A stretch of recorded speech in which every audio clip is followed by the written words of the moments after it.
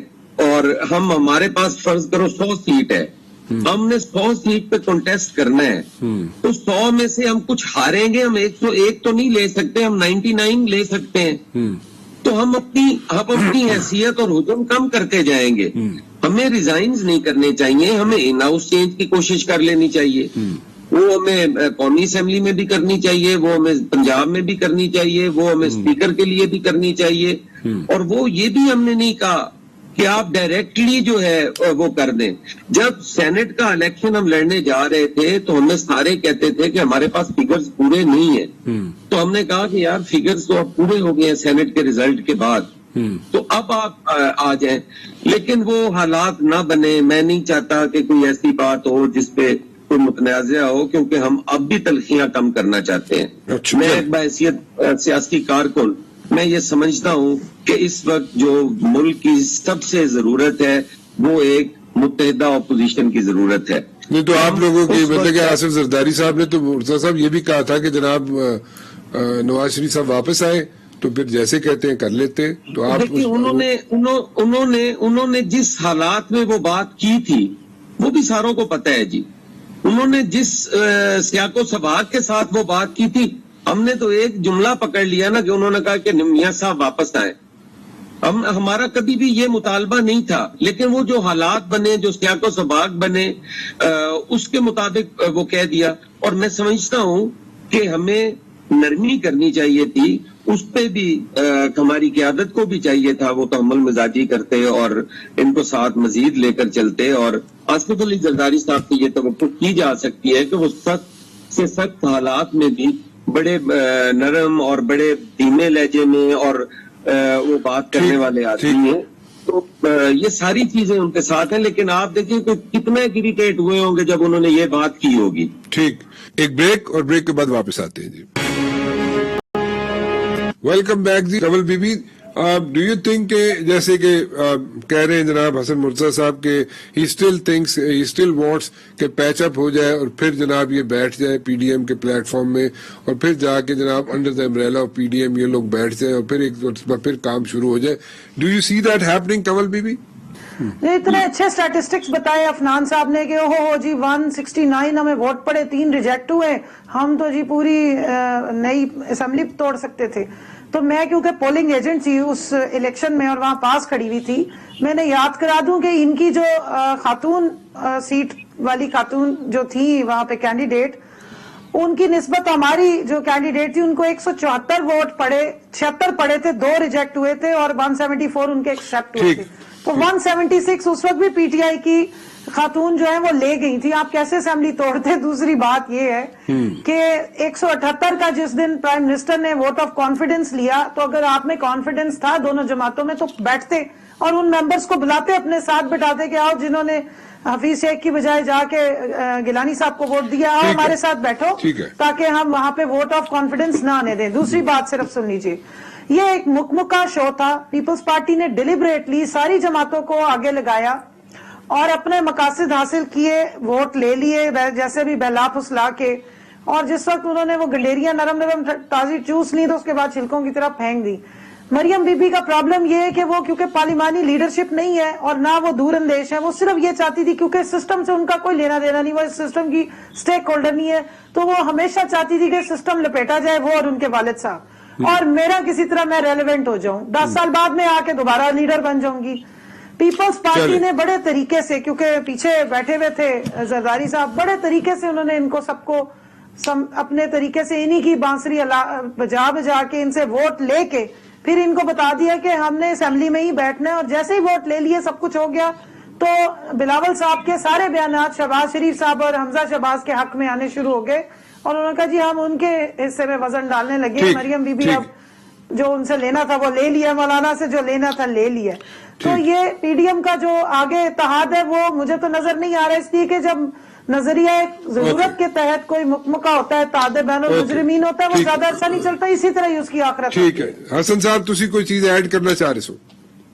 سر میں ایڈ کرنا چاہ رہا سا کہ جس طرح کنول صاحبہ فرما رہے سن نا جی کہ اگر باہر تو کوئی را مٹیریل سستا ملتا ہوئے تو لے لینا چاہیے. میں انہاں دی خدمت عرض کرنا چاہنا کہ پنجاب ساڈا فروٹ باسکٹ ہے اور ایتھے حکومت پی ٹی آئی دی ہے اور کسی پارٹی دی نہیں ہے. اور باہروں اگر را مٹیریل اسی خریدتے رہنا ہے تو اپنے کاشتکار نو اسی بھکھیا مار دینا ہے. ایسے پالیسی دے خلاف تے میں عرض کر رہا کہ کسان کچھ پالیسی ہے, ساڈے گروور نو کچھ نہیں مل رہا, یا مڈل مین کما رہا ہے یا مافیا کما رہا ہے, اور کاشتکار جیڑا ہے وہ پریشان ہے. اگر پنجاب دے اندر تسی اج بھی گندم دا ریٹ 1800 رکھیا ہوا ہے, جدو سندھ دے وچ 2000 ہے, تے تانوں چاہیے کہ تسی پنجاب دے اندر بھی 2000 کرو. کل نوں پھر گندم سمگل ہونی ہے, کاشتکار نے اوتھے ہی بیچنی ہے جتھے اونوں چاراں نے ود لبدے نے. اور تہاڈیاں پالیسیز ہی جدو غلط نے اور تسی اون تے بڑے آرام نال آکھ رہے ہو کہ ٹھیک ہے اگر گندم دا قید پی گیا تے کیک کھا لواں گے. اے کیڑی گل ہے؟ اسی کاٹن گروور نو مار دتا ہے, کاٹن گروور نو اسی دفن کر دیتا ہے, اتنے ساری اسی شوگر کین انڈسٹری لا دیتی ہے اور وہ سارا ایریا ہوں شوگر کین ایریا ہو گیا ہے. تو اصل جیڑی تانوں بیماری ہے وہ تسی پڑھتے نہیں. شاہ صاحب نے کہا تھا کہ کیک کھا لیں, ہمارے میں سے کسی نے نہیں یہ بات کہی. آپ نے ابھی نہیں کہا کہ کاٹن ہم باہر سے لے لیں گے اگر را مٹیریل سستا ملتا ہے تو, اور اس کو ڈالر میں ایک منٹ دیجیے گا. یہ جو ٹڈی دل کا حملہ ہوا تھا شاید وہ ہم سب بھول گئے. ہیوی پیسٹی سائیڈز جب یوز کریں تو کراپ کی پروڈکشن اور ہیلڈ اس کی ڈراپ ہوتی ہے, پھر بھی کاٹن بہتر آئی ہے اور ویٹ بھی اگلی دفعہ اس سے بھی بہتر آئے گی. لیکن میں نے بالکل یہ نہیں کہا کہ ہم جو ہے وہ کاٹن کو چھوڑیں. شوگر کین میں بھی جو کسان ایکسپلائٹ ہو رہا تھا, پہلی دفعہ اس حکومت نے 300 ارب کا فائدہ ڈائریکٹ شوگر کین گروورز کو پہنچایا ہے. کمشنر نے جو ریٹس رکھے کین انسپیکٹر نے وہ 300 روپے اس میں ڈائریکٹ جس کو دیا ہے وہ کسان ہے. کھلوتی ہے